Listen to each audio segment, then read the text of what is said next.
presença, teu sorriso é vida em mim. Eu seguro em suas mãos, confio em ti, confio em ti. Quero ir mais fundo, leva-me mais perto, onde eu te encontro, no lugar secreto, aos teus pés me rendo, pois a tua glória quero ver.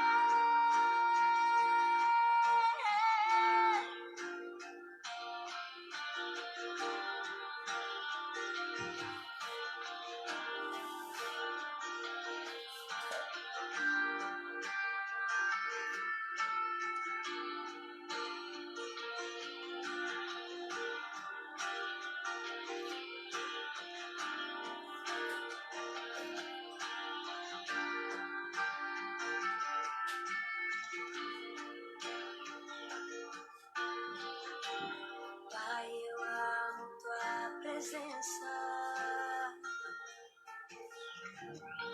teu sorriso é vida em mim. Eu seguro em suas mãos, confio em ti, confio em ti.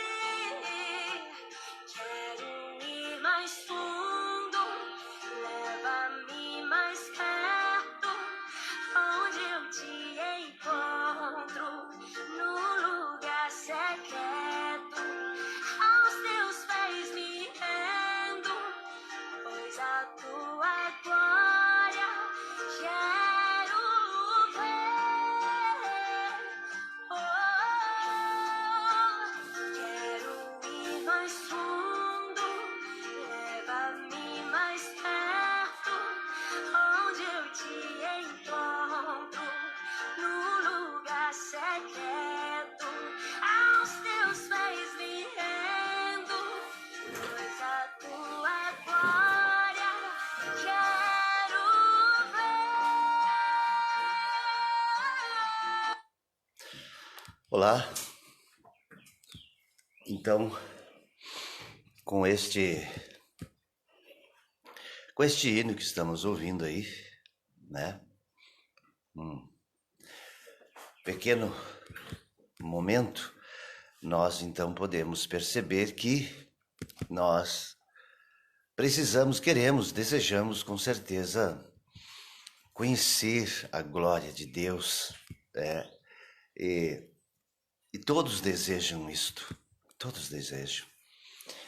Inclusive o próprio Cristo Jesus, ele disse, Moisés viu o meu dia, minha glória, Abraão, e exultou de alegria, e exultou. E na verdade todos nós nascemos para brilhar, nós nascemos para, enfim, conhecermos mesmo a nossa própria glória.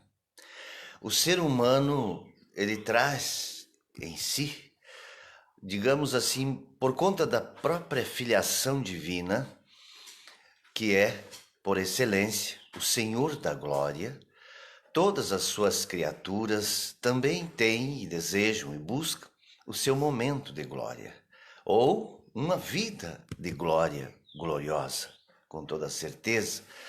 E veja, isto só é possível a Deus. A glória pertence a Deus.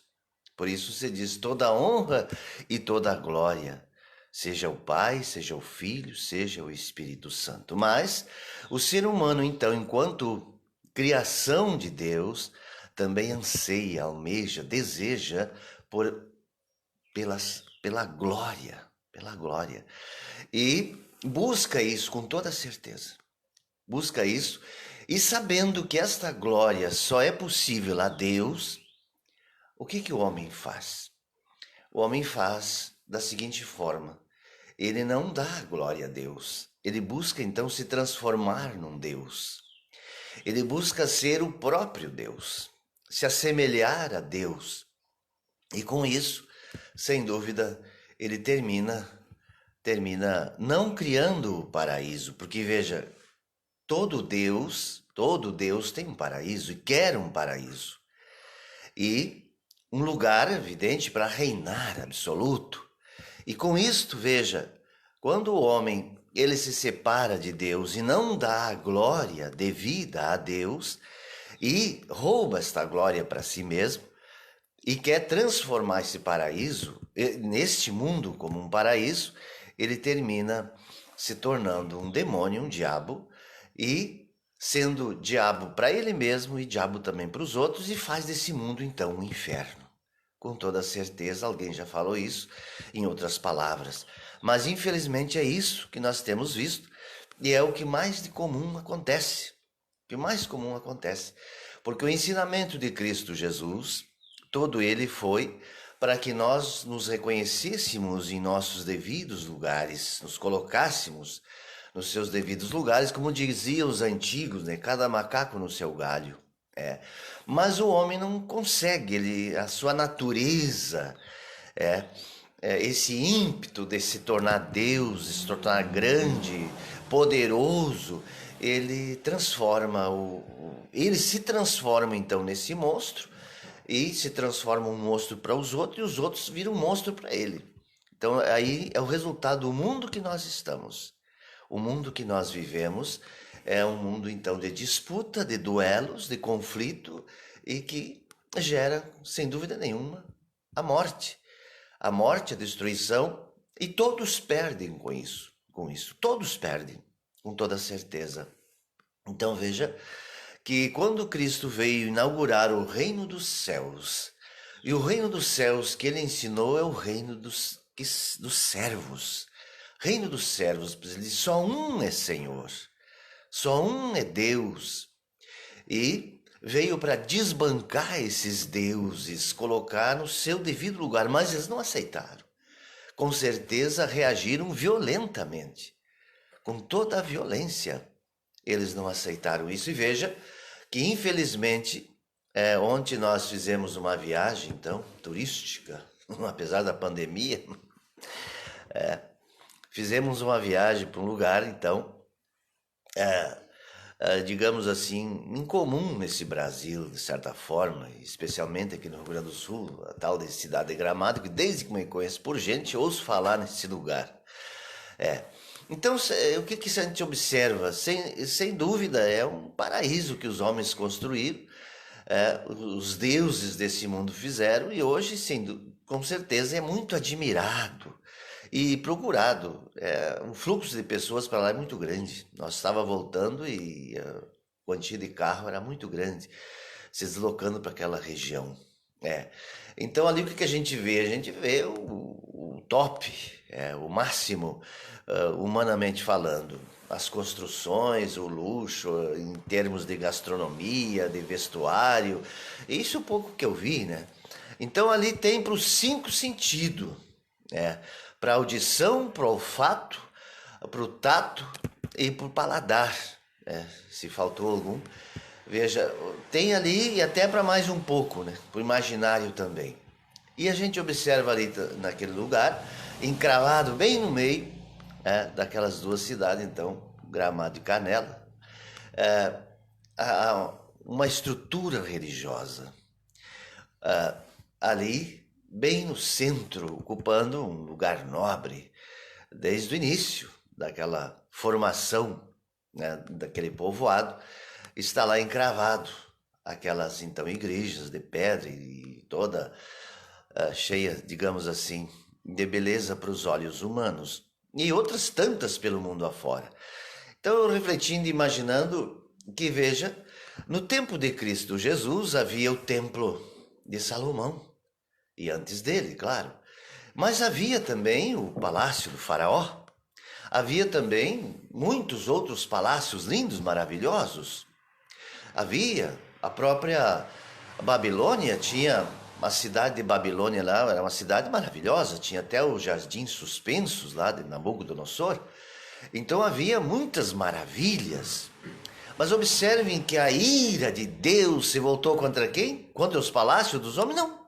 Se voltou contra os templos religiosos. Por quê? Por que será que a fúria dele não foi contra o palácio de Herodes? Não foi contra o palácio até mesmo do César, o imperador romano. Foi contra o templo. O templo, ele amaldiçoou o templo. A fúria de Cristo Jesus, a fúria do Senhor Deus, toda ela contra o templo, contra os religiosos. Por quê? Porque que ali está a causa, digamos assim, porque ali está a causa de todos os males. Com certeza. Ali que se irradia a perversidade. E Cristo disse assim: olha, vocês fizeram disso aqui um covil de ladrão. E pior, era um covil de diabo, de demônio, porque ele disse: vocês são filhos do diabo. E quem matou, quem condenou e matou, não foi justamente o Sinédrio, foi justamente dali que veio a condenação para Cristo Jesus. Veja, e eles eram então depositários da fé, os guardiões da fé, o marco da relação com o homem e com Deus. E veja no que se transformou. O que se transformou numa grande maldição. Por quê? Porque veja, como ele disse, ali então os homens roubavam, exploravam os homens religiosos todos, e depois tinha o hábito de frequentar o templo. E lá estavam os sacerdotes, lá estavam os levitas, lá estavam os homens instruídos na lei, para ainda justificar e abençoar toda a roubalheira e a injustiça que os homens cometiam pelo mundo afora. Enquanto que era para ser este lugar, um lugar de justiça, um lugar de se ensinar os homens a partilhar, a viverem como servo e não como deuses, transformando, como diz, transformados em diabo, em demônios, e fazendo então deste mundo o inferno. Por isso que não suportaram, por isso que veja como ficou. A luz veio ao mundo, mas eles rejeitaram a luz, odiaram a luz, odiaram de morte. O ódio não tem outra perspectiva a não ser morte, né? E então observem o que virou, o que transformaram aquele lugar. Embora de toda a beleza, do glamour, da maravilha que era, mas era um lugar de tremendas injustiças. Era um lugar onde que se envergonhava o nome de Deus, onde se ensinava o contrário do que Deus ensinava. Então veja, ficou um ambiente horrível. Tão logo Cristo apareceu, ele foi então visto como uma grande ameaça. Uma grande ameaça. E observem que o próprio diabo disse, manifestado então, parece num jovem, né? O que queres de nós? Vieste para nos perder? Bem que nós sabemos, eu sei quem é tu. Tu é o Filho de Deus, mas vieste para nos perder. Essa expressão de Satanás também reflete e também foi a voz de todos os demônios que estavam no templo. Com toda certeza, vieste para nos perder, vieste para nos amaldiçoar. E foi o que aconteceu. Então o templo foi amaldiçoado, eles não ficaram pedra sobre pedra. Por quê? Porque a finalidade do templo era outra, completamente diferente. E o Deus que habitava nas tendas no tempo de Moisés, que habitava com o povo, com as pessoas, onde se fazia justiça, onde se fazia acontecer uma vida social saudável, aí foi então concentrada no templo. Davi conseguiu ser este rei que soube conduzir a vida espiritual com a vida social, com a vida então de justiça como um rei. Mas depois dele não foi mais possível isso, e cada vez foi ficando mais pior. Foi ficando muito pior, até chegar ao ponto então de não haver mais como permanecer uma aberração daquele porte. Mas observemos então hoje que as coisas não mudaram. Apesar de todo o sacrifício, apesar de todo o amor de Deus, apesar de toda a manifestação de Deus, os homens, por suas rebeldias, voltaram às mesmas práticas. E eu tenho para dizer que pior, conseguiram transformar uma desgraça maior do que era no tempo de Cristo. Por que é maior? Porque ninguém é maior que Jesus. Ninguém, está escrito. O próprio Abraão, que era o grande pai da fé, ficou pequeno e disse o Senhor: Abraão exultou quando viu o meu dia. Isso intrigou eles também. Como que Abraão, se Abraão é muito mais velho, tu não tem 50 anos e ele disse: antes de Abraão eu sou. Antes de Abraão. Então veja que ninguém maior que Cristo Jesus. Ninguém maior. Ninguém. E veja, e quando fazem dele mais um, isto é algo desastroso, é algo, uma afronta sem dimensão, quando reduzem Cristo Jesus a esse palavreado, a esse palavrório que é usado nas orações, que são usados nas pregações por aí. Ele só, veja, ficou muito mais limitado a concluir as orações, para dizer em nome de Jesus. Fala o que quiser, diga o que quiser. Uma oração egoísta, inteiramente voltada para si mesmo, para o seu umbigo, para os seus, para o seu reinado, para o seu paraíso, sendo um Deus, e depois, em teu nome, Jesus. Não tem afronta maior. Eu não tenho dúvida disso. É uma afronta horrível que é feita diariamente a Jesus Cristo, por toda a vida que ele levou, por o ensinamento que ele fez, para se resumir nessa barbaridade que está sendo feita nos templos pelo mundo afora. Pelo mundo afora. Então as cidades estão abarrotadas de templo, estão infestadas de templos, mas invariavelmente todas elas usam da mesma estratégia, do mesmo modo, invocam o nome de Jesus para os seus próprios paraísos, para os seus próprios reinados, para os seus próprios impérios. E não é à toa que os homens querem que Jesus venha reinar na terra. Eles acreditam nisso. Eu confesso que não vi isso, não vejo dessa forma. Se tem uma passagem em Apocalipse que fala, mas de modo nenhum dá para fazer doutrina e chegar a essa conclusão que os homens chegam. É inteiramente absurda. Mas os homens amam tanto este mundo que eles não conseguem imaginar um lugar fora desse mundo para haver um paraíso. Os absurdos não se limitam por aí. Eles têm, lógico, eles não encontram espaço nesse mundo, porque é pequeno o mundo para as barbaridades, para os devaneios que essas mentes são capazes de produzir. Enfim, misericórdia, gente. É impressionante. Com certeza não tem nada a ver essa história de dizer que Jesus vai reinar por 1000 anos aqui. É uma piada de mau gosto, veja. Não tem cabimento a coisa dessa. Mas eles entendem assim. Entendem assim como tantas outras coisas absurdas eles entendem também.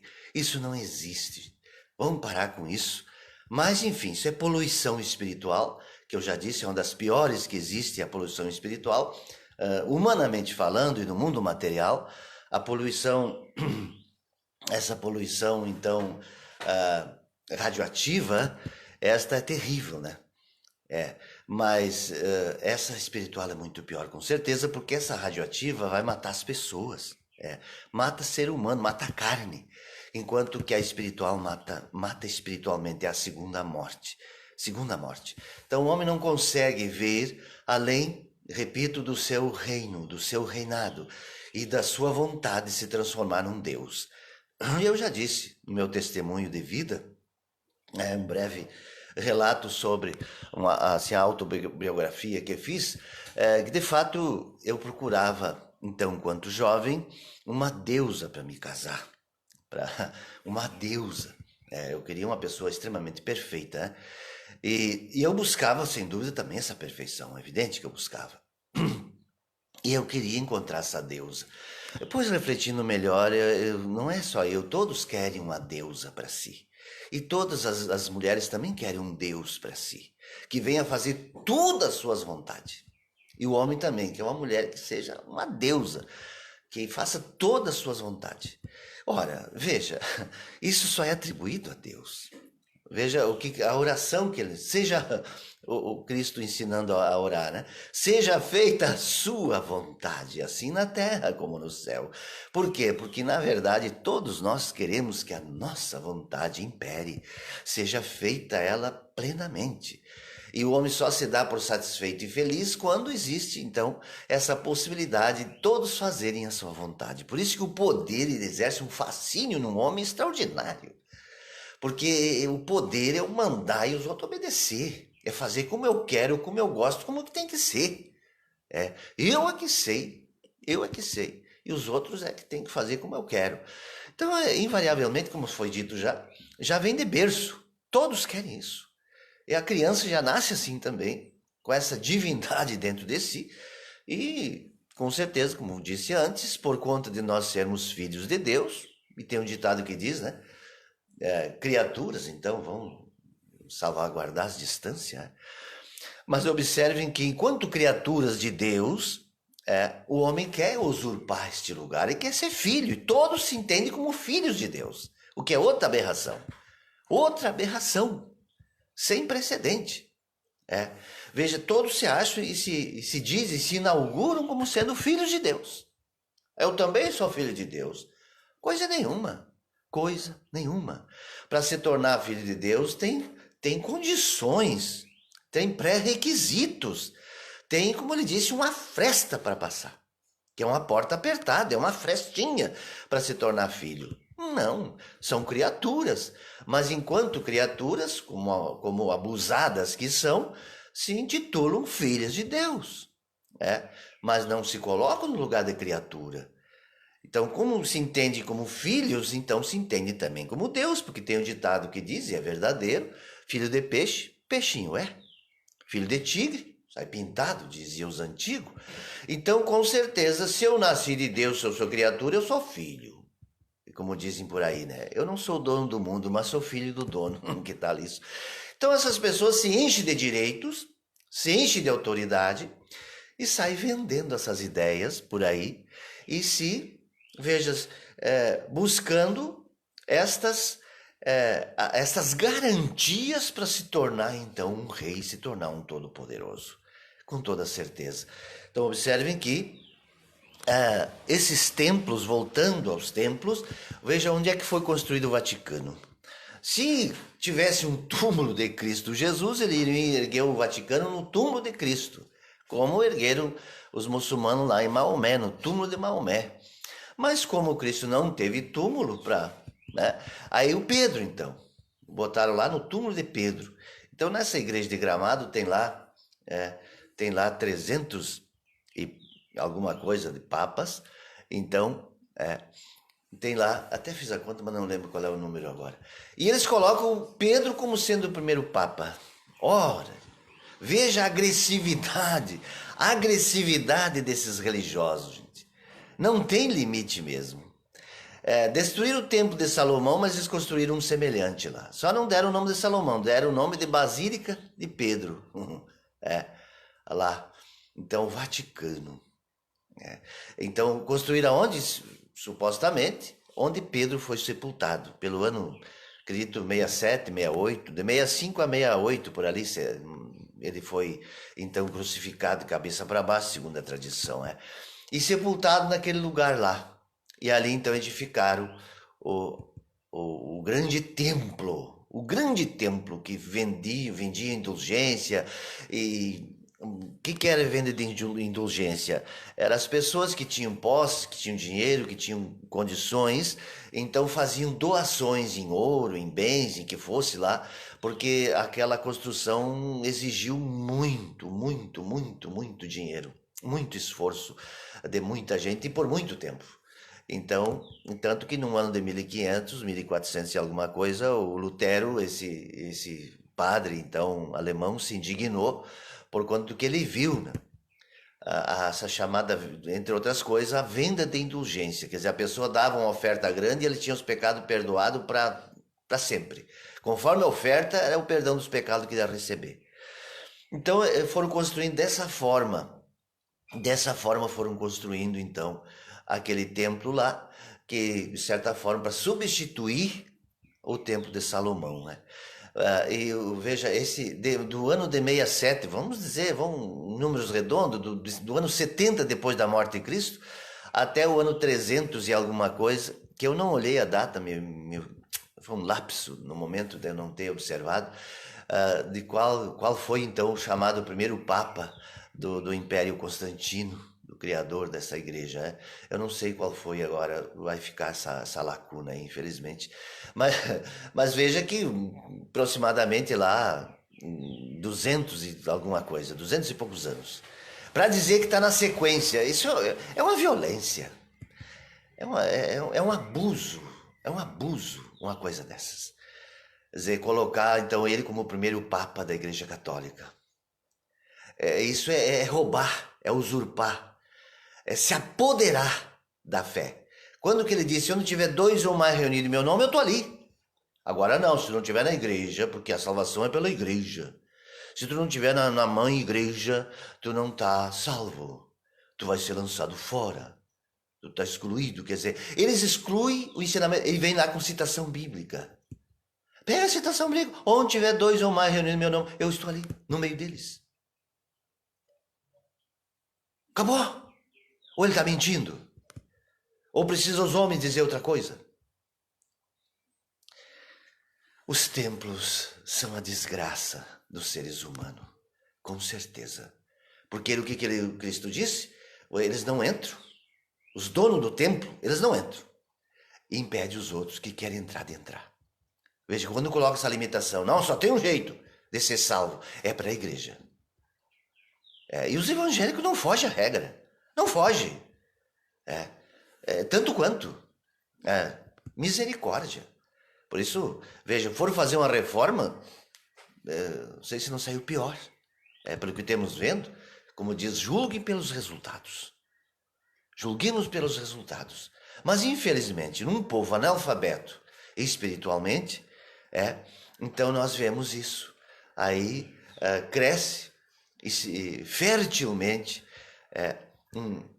esse tipo de ideia e de ensinamento que hoje polui o mundo horrivelmente, polui terrivelmente os corações humanos. Um espírito religioso, um espírito diabólico se apossou das criaturas. E quem tira isso agora da mente deles, do coração deles, é terrível, é muito terrível. Eu já observei isso há muito tempo, que de fato muitos demônios são expulsos dessas igrejas, são expulsos. Mas se apoderam invariavelmente essas pessoas, com raríssimas exceções, outros demônios muito pior. Muito pior. E aí quem vai expulsar esses demônios dessas criaturas? Quem vai expulsar? Como foi no tempo de Cristo Jesus. Os escribas, os fariseus, os doutores da lei, o sumo sacerdote, eram filhos do diabo. Jesus disse isso claramente. E quem expelia os demônios deles agora?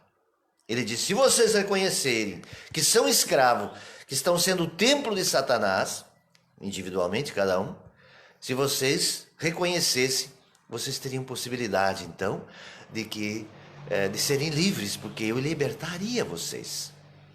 Mas como vocês dizem que são livres, que não se reconhecem como sendo então hóspede desse espírito das trevas, vão permanecer no vosso pecado e perecerão a todos.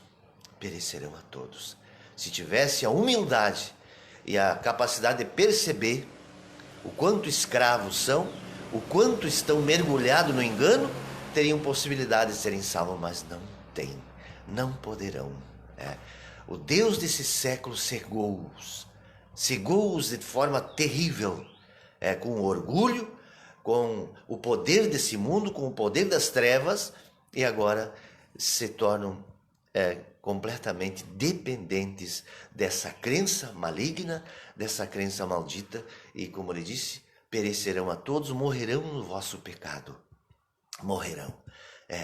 Então observem que na implantação do reino de Deus, para Cristo implantar este reino, com certeza ele teve que, vamos dizer assim, usar as palavras do profeta Jeremias, no capítulo 1 e 2. O Senhor Deus disse para o profeta: eu te envio para arrasar, para destruir, para demolir, para jogar por terra o que tem ali e para edificar e para construir algo inteiramente novo. E eu associo isso com a pessoa de Cristo Jesus. Ele veio demolindo, ele veio destruindo essas construções absurdas, monstruosas, criminosas, né, que estavam e infelizmente hoje permanece a serviço das trevas. A serviço das trevas. E volto a dizer, o que nós não podemos aceitar, nós quem? Nós quem, pastor? Eis a questão. Eis a questão. Seriam os chamados. E aqui dá vontade de chorar. Observe que João Batista, desculpem, o apóstolo João disse que quando foi apresentado para ele aquele livro, e o livro estava fechado, parece com 7 selos, e ninguém podia abrir ninguém conseguia abrir aquele livro, e o João chorava copiosamente. Que não havia ninguém para abrir aquele livro. Aí veio alguém lá, se estou bem lembrado, e disse: não, calma, te acalma, o Cordeiro vai abrir o livro. Pai. E hoje, quem são os chamados para essa tarefa? Para então aceitarem no seu coração o reino dos céus e negarem o seu próprio reino, a sua própria divindade enganosa, falsa, e parar de usar indevidamente, abusar do nome de Cristo Jesus, colocando ele a seu serviço como um servo, como um escravo, a grito e a força de palavras, querendo fazer dele um súdito para o seu paraíso, para o seu império, para o seu templo. Quem vai fazer isso? Então, quem se sente chamado, que se sinta também desafiado a morrer para si mesmo, para suas vontades, para sua divindade falsa e recomeçar, como está dito, com o rosto na cinza e no pó, para então ser revestido da força do alto e ser transformado nesse templo que ele quer que sejamos, e não templos feitos por mãos humanas. Porque o Vaticano, porque o Templo de Salomão e essa réplica que fizeram aqui no Brasil do Templo de Salomão e todos os outros templos que tem por aí também, que não foge muito, que também reproduzem, embora não na pompa e no glamour, também são templos admirados pelos próprios que constroem, por outros também, das assembleias e outras tantas igrejas por aí. Que ele diz: eu não habito nesses templos. Desde sempre ele falou isso. E veja que as vezes que ele esteve no templo foi ainda para viver tremendos conflitos, terríveis conflitos, nas vezes que ele esteve lá. Então observem, ele disse: eu não habito esses templos, mas eu habito o templo feito pelas minhas mãos. Ah, sim, pastor, eu entendo, é o ser humano que foi Deus nos fez lá, pegou o barro e moldou e soprou, esse. Não. O apóstolo Paulo traduziu muito bem pelo Espírito do Senhor, dizendo que este é a alma vivente. Este fracassou, com algumas exceções, naturalmente, mas o que ele está buscando hoje, o templo dele hoje é o Espírito vivificante. Este, então, que se humilha, se quebranta, se curva humildemente diante do Todo-Poderoso. Então, como está dito, este sim se torna o templo dele. E ele ali vai habitar, sim, com certeza. E para esses ele já voltou. Ele já voltou. Não precisa esperar mais a volta dele. Já está. Ele disse: eu estarei convosco todos os dias. Todos os dias. Mas as pessoas ainda esperam que ele venha reinar aqui. Não sei o que. O que é reinar aqui? Ele vai dizer o quê? Se ele já disse tudo. Ele disse, Pai, está consumado. Nada mais pode ser acrescentado, ou pode? Então, veja, se as pessoas ouvirem o que ele disse, como ele falou, né? Quem vos ouve, a mim ouve. E quem me ouve, ouve o Pai. Quer dizer, está tudo dito. Perfeitamente. É só colocar em prática. É viver o que ele falou e pronto, ele está conosco. Ele está reinando. Não, ele vai vir reinar. Ele vai vir ensinar o quê? Vai dizer o quê? Ele já disse tudo ou não? Está tudo registrado. Ele não disse que o Espírito Santo vos ensinará todas as coisas? E vos fará lembrar de tudo que eu vos ensinei? Ele deixou alguma coisa reservada para a vinda dele reinar na terra? Ele disse alguma coisa sobre isso? Não. É interpretação. São interpretações. Possivelmente, também não fui atrás, mas acredito que seja um versículo que trata disso. Pronto. Eles são capazes de anular todas as outras palavras de Cristo para ficar com este. E as outras ficam só de coisas decorativas, penduricalhos. Penduricalhos. Misericórdia. Ele disse, eu estou convosco. Pronto. Ele está reinando nesse mundo. Ele foi e disse, olha, o Espírito ficará com vocês, eu enviarei. Não, mas eu não sei o que as pessoas estão querendo. É que os olhos da carne não veem. As pessoas carnais, carnuda, elas têm que ver. Por isso também nessa igreja lá de Gramado, como muitas outras igrejas também, tem o Senhor morto. E lá no Senhor morto, invariavelmente tem pessoas olhando. Até as igrejas católicas têm lá, eles entendem e creem nisso, que lá tem o sacrário, a presença de Cristo no pão transubstanciado, que pela oração então do sacerdote, ali Cristo fica ali, em corpo e sangue. E aí então tem o sacrário, tem uma luzinha acesa indicando que ali está a presença, o corpo de Cristo.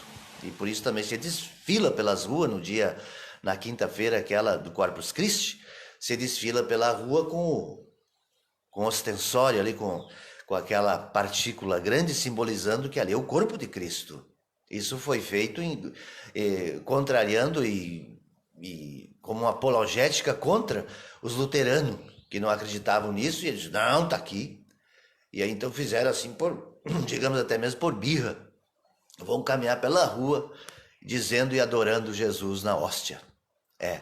Mas as pessoas não vão orar lá. Elas vão orar nas imagens que tiver dentro da igreja, lá vão se ajoelhar diante da imagem e vão lá no Senhor morto. Lá tem sempre gente olhando, com certeza. Ou diante do crucificado, aquela cruz com o crucificado, que era para ser aquela de gesso, o Jesus então na cruz, eles vão lá orar. Aqueles ali. Então as pessoas se identificam com essas coisas, os religiosos, né? Era para ser, então, se tivesse uma espiritualidade mais apurada um pouco, dentro da própria visão católica, se o catolicismo fosse seguido conforme era para ser, então, era para ir lá no sacrário, lá onde está, então, a presença. Mas aí já fizeram horrores. Tinha pessoas também que lá tem uma toalhinha, um paninho ali e aí tocavam naquele dizendo que estava tocando as vestes de Jesus. E já aí não tem limite. Aí as pessoas vão se estendendo de uma forma sem limite, né?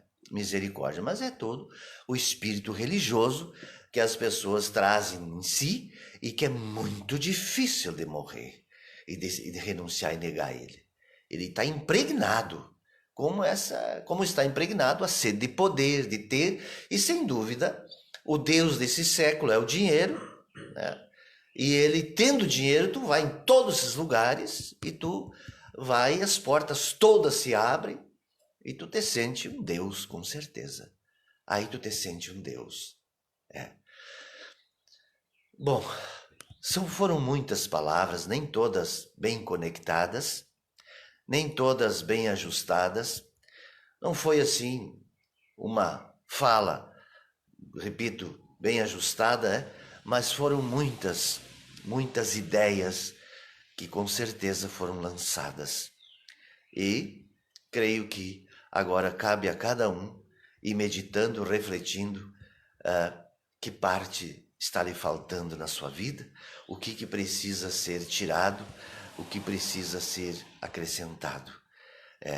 Ele disse bem claramente, ele disse, olha, morra para ti, para tuas vontades, para tua divindade, porque essa tua divindade tu não te salva com ela, não existe isso, é eu que salvo, é ele que salva, e como ele disse, sem mim nada podeis fazer, e não dá para colocar nada sobreposto, não tem como colocar, ele disse, odres velho tem que ser lançado fora, odres velho, pano velho não dá para colocar remendo novo e vinho novo. Então dá um jeito, veja aí o que tu deves fazer. O que deve fazer? Imagina se a pessoa vai comprar móveis novos e não vai jogar fora os velhos. Como que vai ficar aquela casa? Como vai ficar aquela casa? Cheio de móveis velhos e agora os móveis novos. Que entreveram. E assim também a vida da pessoa. A vida da pessoa. Então tem pessoas hoje, a gente observa, elas creem em tudo. Elas creem em tudo, elas são católica, apostólica, espírita, macumbeira, ela acredita no horóscopo, ela acredita na sexta-feira 13, ela acredita em tudo que é amuleto, em tudo que é simpatia. É uma misturança do demônio, claro, do demônio. Misericórdia. É terrível, gente. E evidente, naquele que é para crer, claro que não crê, não vai ter espaço para crer nele. Aí é mais um. Ela acredita no Buda, no elefante do Buda, ela acredita em tudo que é diabo que aparece por aí. Ela acredita, claro, ela acredita. Legiões. Mas volto a dizer, então, entregue seu império, o seu reino, renuncia, negue-se acima, não importa. Quanto mais você acha que tem, mais acha que pode, maior será a bênção para essa pessoa. Quanto mais a pessoa tiver posse e mais ela se desfizer, maior com certeza será a bênção na vida dela, com toda certeza. Então veja que para uns possivelmente não falta muito, mas para outros falta tudo. Então não importa o quanto esteja faltando, não importa, como está dito, né? Se a pessoa então tomar essa decisão e dizer, não, a partir de hoje, eu vou seguir uma vida inteiramente nova. Vou me voltar para o Evangelho de Cristo. Vou largar essa capa religiosa, vou largar esse rótulo religioso e vou pedir para Deus humildemente para Ele me revelar o caminho verdadeiro. Não importa o quanto vai me custar, para me alcançar a vida, alcançar e passar por essa porta estreita. Não importa, porque Ele disse, os que se esforçam e perseveram nesse esforço com certeza, negando a si mesmo e devolvendo a Deus o que é de Deus, a autoridade, o poder, o domínio e a majestade. Faço questão de dizer sempre a majestade, porque Ele é rei e nós devemos ser seu súdito, humilde e feliz. Isto sim, seus servos, que Ele quer nos transformar em amigos, com toda certeza, e não amigos do mundo, amigos dessa terra, dos deuses desse mundo, que na verdade não existe amigo dos deuses desse mundo. O que existe são inimigos uns dos outros, terrivelmente. E entre esses deuses há uma inimizade também muito grande. Só que é uma inimizade de forma bem trabalhada. São inimigos, se detestam, se odeiam, mas convivem, digamos, aparentemente harmoniosamente. A gente vê o comércio, por exemplo. O comércio, um quer dominar o outro, com certeza. No comércio, qual um quer vender mais do que o outro, quer fazer para vender mais, para chamar todos os clientes para si mesmo. Mas tem o CDL, que é o Clube dos Diretores Lojistas. Eles têm uma associação, mas um quer roer o outro, com toda certeza. E o maior ali é que é o que dá as tintas, né? É o que dá as normas. Com certeza. Que nem o Roberto Marinho, quando estava vivo, né? Ele era o dono da maior rede de televisão do Brasil, né? Então as outras tudo, um cachorrinho pequeno, ficava quando na volta dele, né? É o todo poderoso, né? E ele chegou a dizer, né?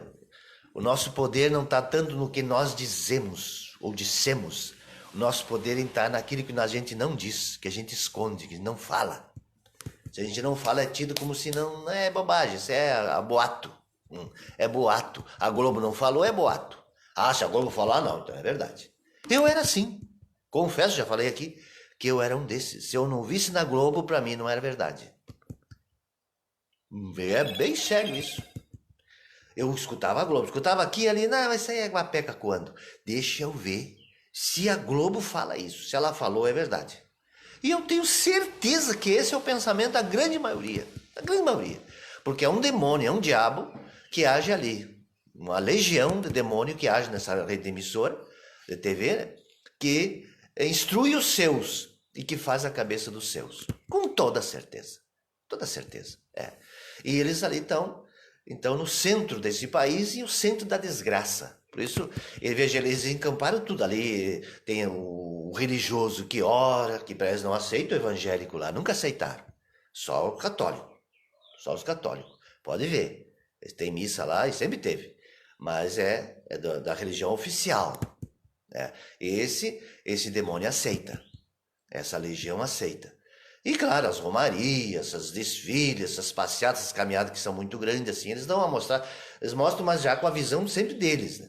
Sempre com o filtro deles. Eles vão passar uma notícia sempre já dando as coordenadas para as pessoas receberem já desse jeito que eles querem, com toda certeza. É. Então, precisamos sim sermos possuídos pelo Espírito de Cristo. Esse que vai, como ele disse, estes não serão enganados. Não serão enganados. Mas ele disse, porque o príncipe desse mundo, ele usa de muita autoridade, muito, digamos, força, para enganar, se possível fosse, os eleitos, para ver a capacidade que ele tem de domínio nessa terra, entre os seus, naturalmente. Mas aqueles que foram chamados e que ouviram ao Senhor e que se voltaram de todo o seu coração, com certeza, esses sairão desse engano. Então, vamos enquanto é tempo, enquanto a porta não se fechou, com humildade, nos voltar para o Evangelho. Como está escrito o apóstolo Tiago, se não me falha a memória, ele diz assim: busquem a Deus, se humilhem com choro, com lágrima, com pranto, para que isso não seja lançado fora e não seja deixado no colo dos demônios dessa terra e não se transforme um deles, ou misericórdia, porque depois é muito difícil. Se já está sendo um deles, vai ser muito difícil, impossível praticamente. Mas eu creio que os que estão me ouvindo, com certeza estão, porque há sim um propósito do Senhor nessa vida. Então não desperdice.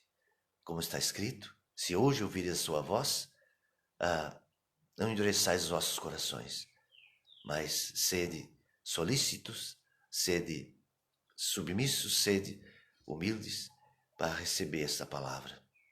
E seja isso para a grande glória de Deus, para o louvor e para a adoração do seu nome e para o bem daqueles que então, como foi dito outro dia, glória a Deus no mais alto dos céus e paz na terra aos homens de boa vontade. Amém? Um abraço, ficamos na paz no amor de Cristo Jesus, nosso Senhor. E às 14h30, estamos, então, convidados para nos reunir novamente, nos reunirmos e meditarmos um pouco mais no Evangelho de Cristo Jesus. E assim vamos nos fazendo seus discípulos, seus servos, para chegarmos a sermos seus amigos. Amém? Um abraço e até mais.